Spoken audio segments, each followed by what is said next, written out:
Alright, so today we're going to start off with probability with dependent events. So in the last section, we calculated probabilities of multiple events where they were all independent events, where they did not affect each other. And so the probability, you could calculate it for each event and then multiply it together. So dependent events are where the results of one event will affect the results of events later. So two cards are dealt from a standard deck of cards. What is the probability that the first card is a diamond and the second is a club? So we know there's 4 suits in each deck. So there's diamonds, there's clubs, there's hearts, there's spades, and the club, that's a second suit. So basically our formula is we need to find the chance of the first card being a diamond, and then we need to find the second card, the chance that the second card is a club if the first card is a diamond. So since there's 4 suits, the first card's probability of being a diamond is 1/4. So then we have this 1/4. And so then the probability that the second card is a club is also 1/4. So then it would be 1/4 of the 1/4, since they both have to happen one after another. So it would be 1/4 times 1/4 equals 1/16. So I have 2 practice problems. They're pretty quick. I'll give you some time to do it. If you have any questions, you can ask me.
Also, when you have the answer, you can private message Ethan Xiao.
All right, so let me go over these. So for the first one, a bag has 4 red and 6 blue marbles.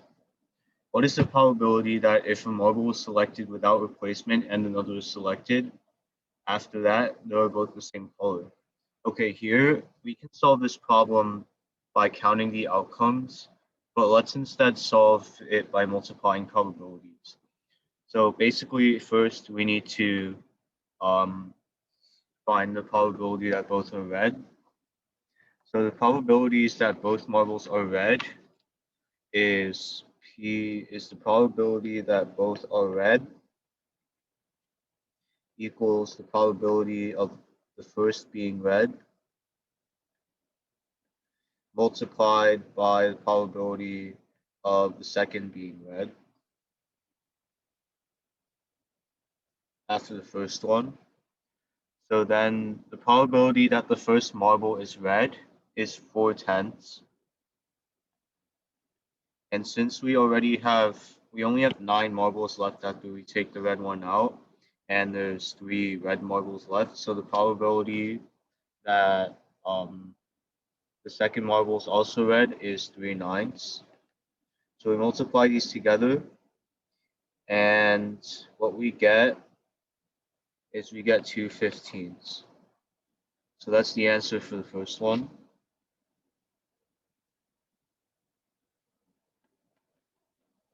Let me just erase this. And now we need to see if the 10 red marbles and 12 blue marbles. And if I select the first one without replacement and then select the second one, what is the probability that they are different colors? So in this one, what we do is we do basically the same thing. We multiply the probabilities together. So here, the probability that our first marble is the probability that our first, let's just have 2 cases. So the first one is red and the second one is blue, and the first one is blue and the second one is red. So here, the first marble is red is 10, 22, which is 5/11s. So I'll just simplify that to 5/11s. And the probability that the second marble is blue after that is 12/21. Yeah. So then 5/11s times 12/21 is going to be 60 over 231. So that's the first case where the first is red and the second is blue. Now we need to find the first is blue and the second is red. So we'll do 6/11s, which is the probability that the first one is blue, times 10 over 21. So then this is also 6231. So then we add these together, and we're going to get 120 over 230. So yeah, that's the answer for the second one. So I have some more difficult problems for you guys. These are really difficult, and if you can't do it, it's fine. But I'll go over these after a few minutes.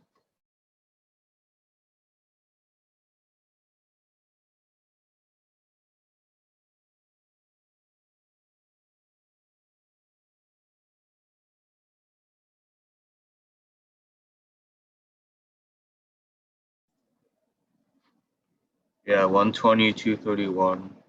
I have to simplify it, so that gives me 40 over 77. So I'll just go back to the problems here.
But so I'll go over these challenge problems now.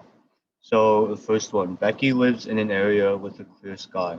She has a 60% chance of seeing a shooting star in any hour she goes out to stargaze on Friday night. If she watches for 2 hours, what's the probability of seeing a shooting star? So in this one, we can do it with casework, which is the first way we can do it. So for case one, she sees a shooting star in the first hour, but not the second.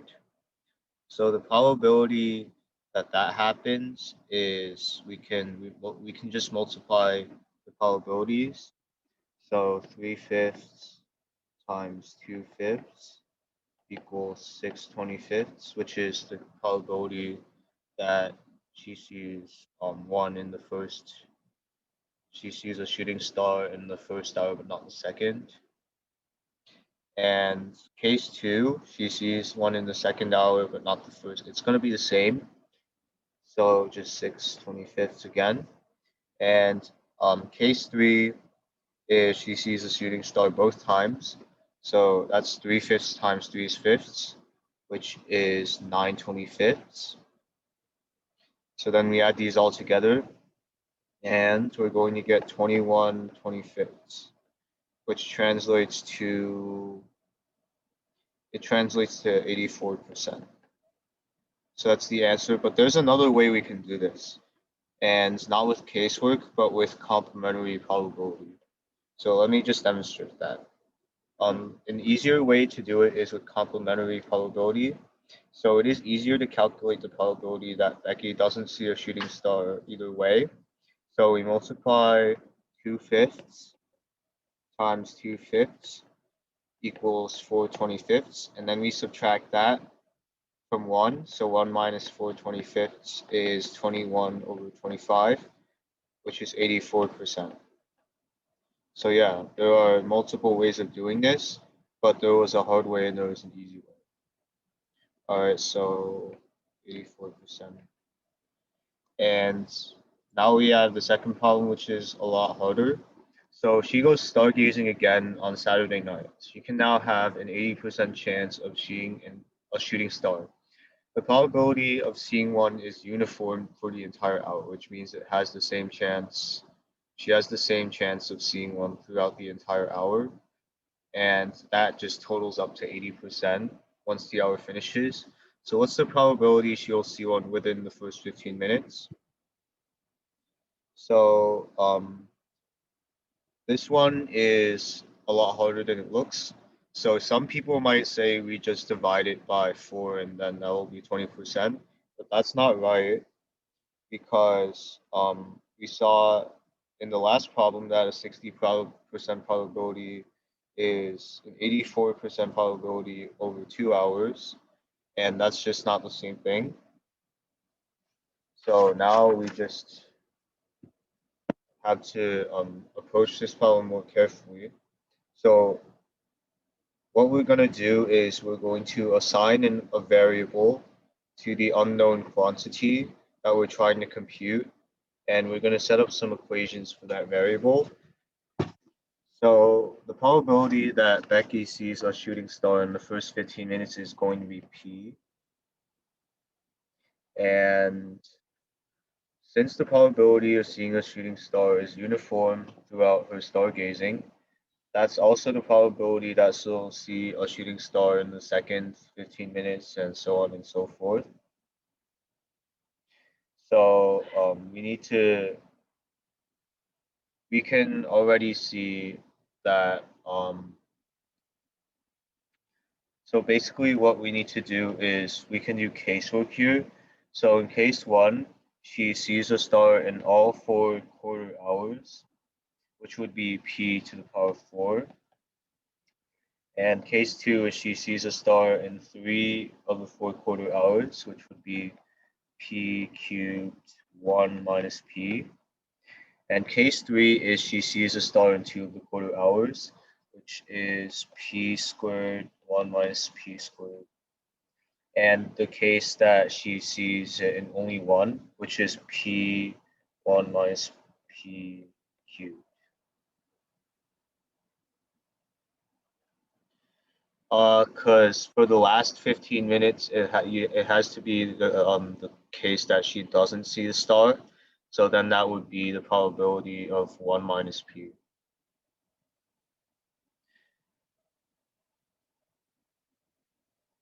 So this part might be a solution, but it's very slow. So the easier way, of course, is to do complementary probability. So what we do is we find P no shooting star in 1 hour, which is basically just the probability of 1 minus P, the probability that she doesn't see a shooting star to the power 4. And so since this is equal to 20%, we can just find out that we can just find the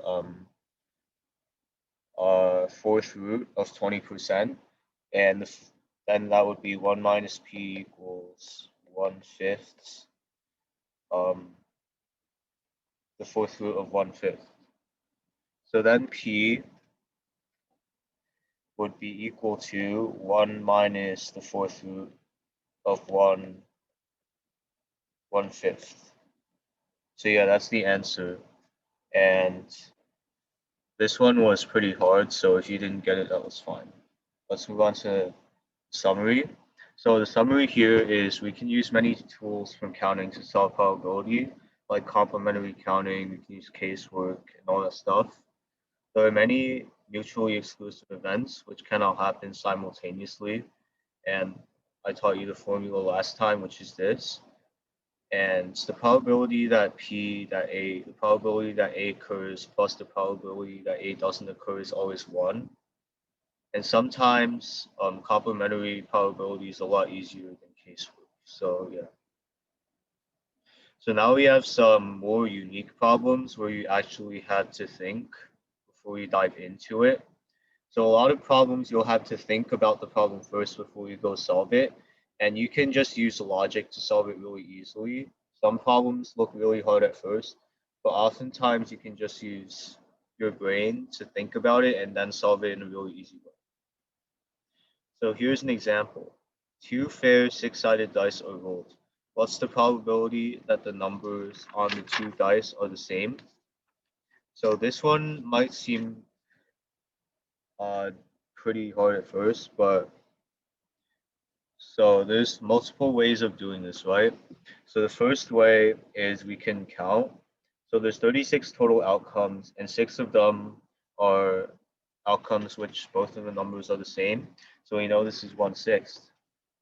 But there's also an easier way to do it, right? It really doesn't matter whether we roll both dice simultaneously or roll one first and then the other. So let's say that we just roll it one at a time. No matter what number comes up on the first die, there's only one successful outcome for the second die out of all the 6 outcomes. So it doesn't matter what the first roll is, but the second one has to roll the first. So that's a 1/6 probability. So that's how you demonstrate that if you think about the problem, you can solve it a lot easier. So I have some problems where you have to think about it, and usually these are a lot easier once you find out the way to solve it.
So when it lasts exactly 6 games, basically in best of 7, the first team to win 4 games wins. And since the tournament lasts exactly 6 games, that means that one team wins 4 of them while the other one wins 2.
Let's go over these. So these are fairly a lot easier than they seem at first. So I can show you guys how to do these problems really quickly.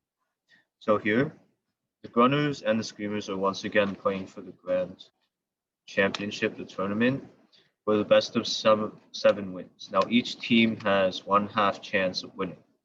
What's the probability that the Grunners win if it lasts exactly 6 games? So you could count all of the cases and then just add them up and divide it. But wait, think about it. We can solve this in about 10 seconds. So no matter what, one team must win the game. There are only 2 teams, right?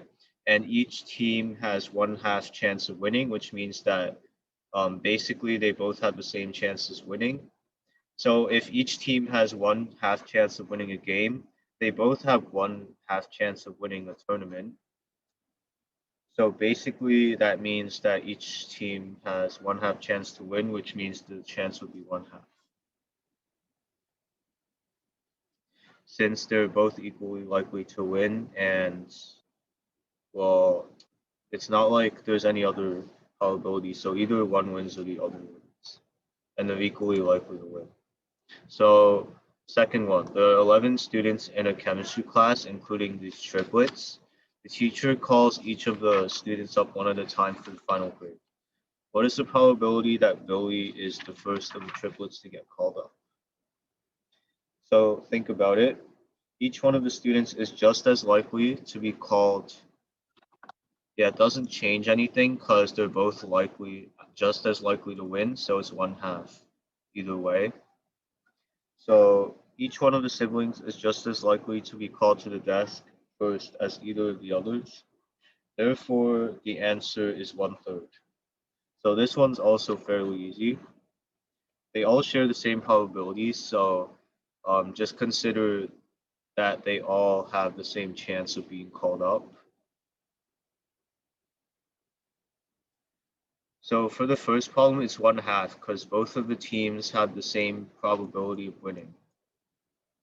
So basically in think about it problems, you have to like think about the problem before you go into it.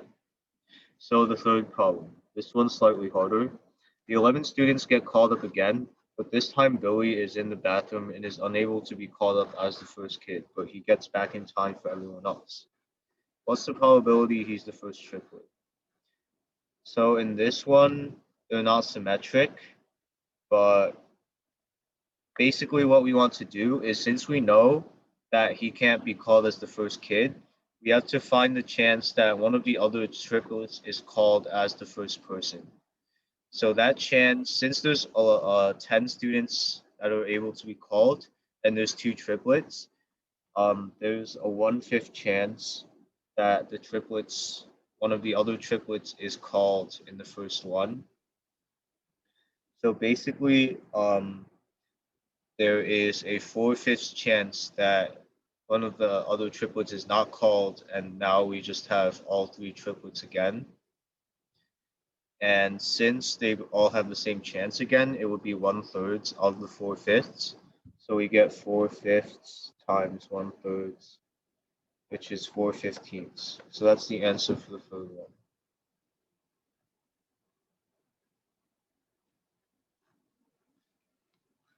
All right, let's move on. So these ones are also thinking problems, and they are also fairly easy if you think about them as well. They might seem challenging at first, but just consider like all of the stuff about equally likely and stuff like that, and special conditions.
On the first one, you can't repeat a number.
All right, I'll just go over these now.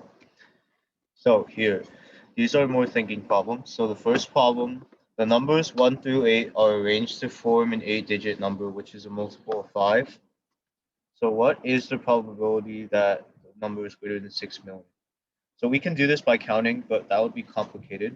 So let's think about it instead. So since the number is a multiple of 5, the last digit has to be 5. And we also know that if it has to be greater than 60 million, the first digit is either 6, 7, or 8. So since there are 7 choices for the first digit, 1, 2, 3, 4, 6, 7, and 8, we're using 5 for the last digit. The chance that it's bigger than 60 million would be 3 out of 7. So for the second one, what's the probability a random rearrangement of the letters in word mathematics begins with the letters math? So rather than counting the total number of rearrangement and then counting which one starts with math, you can think about it. So imagine we're constructing this arrangement. The probability that we choose an M for the first letter is 2/11. The probability that we choose an A for the second letter, since we have 10 letters left and there's two A's, that would mean 1/5, because that's 2/10. The probability that we choose a T for the third letter is 2/9. And the probability that we choose an H for the fourth letter is 1/8. So we just multiply these all together, and what we get is 1/990. So yeah, every problem, there's going to be an easier way if you think about it. And basically, there are a bunch of like special ways you can use in order to solve these problems. So summary, there are many tools we can use to solve a problem that can save us a lot of time. You can use symmetry info you don't have to worry about considering all the events at once. Like if some multiple things have the same probability, like the gunners and screamers, then that would still be 1/2 no matter what happens in the tournament. The answer to number 2 was 1/990, since we just constructed it from the number of letters we had available. So there are always different ways of looking at problems, which make them a lot easier. All right, so now we move to geometric probability, which is just probability with areas. Sometimes we're faced with problems where there's no readily available quantity for us to count, like in geometry. We can count various geometric quantities like length and areas instead of individual items.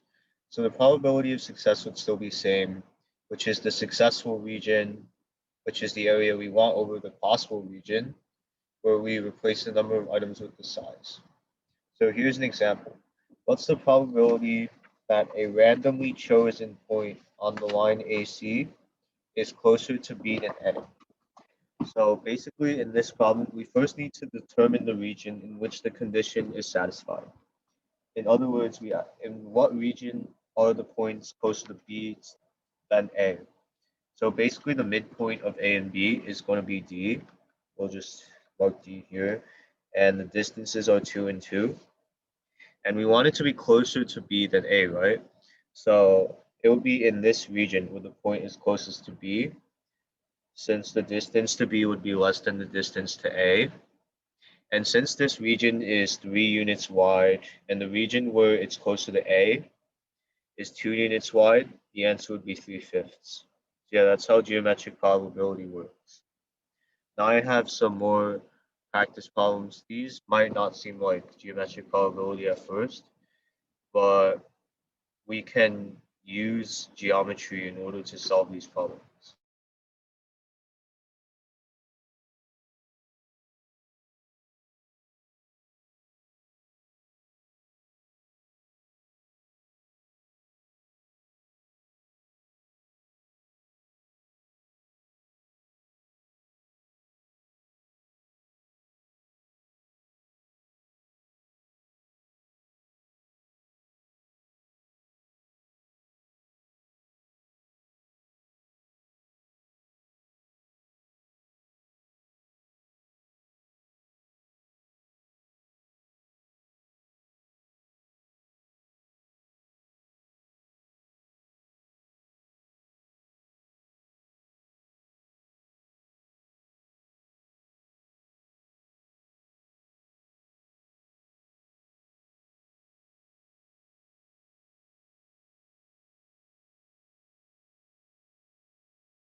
A real number is basically any number that's not imaginary.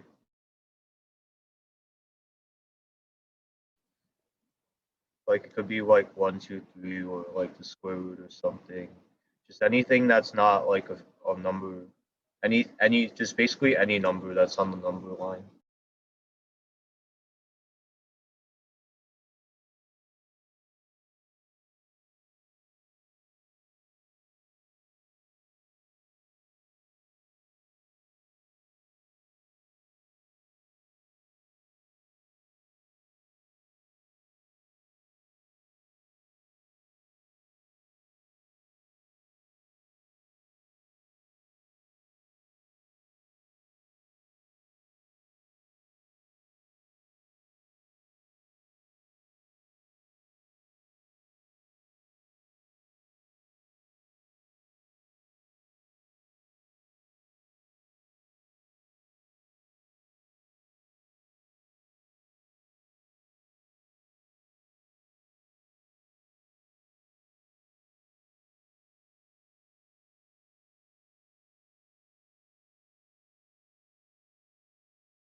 All right, so let's go over these now. So a real number x is selected randomly so that 0 is less than equal to x, which is less than equal to 3, what is the probability that the absolute value of x minus 1 is less than equal to 1/2? So we can easily see that for x to satisfy the required condition, we must have 1/2 is less than equal to x, which is less than equal to 3/2. So the successful region is the segment which runs from 1/2 to 3/2. So basically the successful region would be length 1, and then the possible region is which runs from 0 to 3, which means that the length of the possible region is 3. And so since the probability is successful region over possible region, that means that the probability is 1/3. So let's move on to the second one. A real number x is chosen at random between 0 and 100, not inclusive. What's the probability that the greatest integer less than or equal to the square root of x is even? So since x is a real number, we can't count the possible values of x since there are infinitely many. But instead, we determine the length of the region containing all of the possible values of x. This total possible region, for the first one, we just find the length of the successful area. So since the absolute value of x minus 1 is less than equal to 1/2, x has to be between 1/2 and 3/2. So the length of the successful region is 1. And since x can be between 0 and 3, the length of the possible region is 3. So then the probability would be 1/3. So for the second one, let's just do this. A real number x is chosen at random between 0 and 100, not inclusive. What's the probability of blah? So here we can compute the regions corresponding to successful outcomes. So let's set up a table. So basically what we do here is let's just draw the square root of x, the integer less than or equal to the square root of x. So we have 0, 1, 2, 3, 4, 5, 6, 7, 8, 9. And the interval, we have to find the intervals of each one. So in order for x to have the number which is less than equal to the square root of 0, it has to be between 0 and 1. So the length of the first interval is 1. And for 1, it would be between 1 and 4. So that's 3. And for 2, since the square root of 4 is 2, it would be between 4 and the square of 3, which is 9. So that interval would be 5. 3, this interval would be from 9 to 16, so 7. 4 would be from 16 and 25, which is 9, and so on and so forth. So we need to find the ones that are corresponding to the even numbers. So that would be this one, this one, this one, and this one, 8 and 17. And this one. So we add 1 plus 5 plus 9 plus 13 plus 17, which is 45. And over the possible region, which is 100, so the answer would be 920.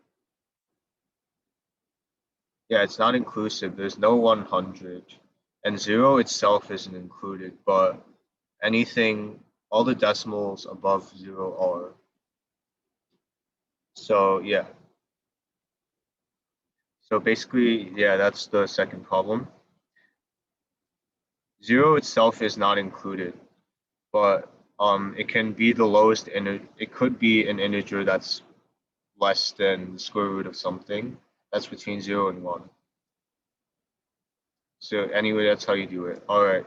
I'm gonna end class here. I'll see you guys next week. Bye. Thank you.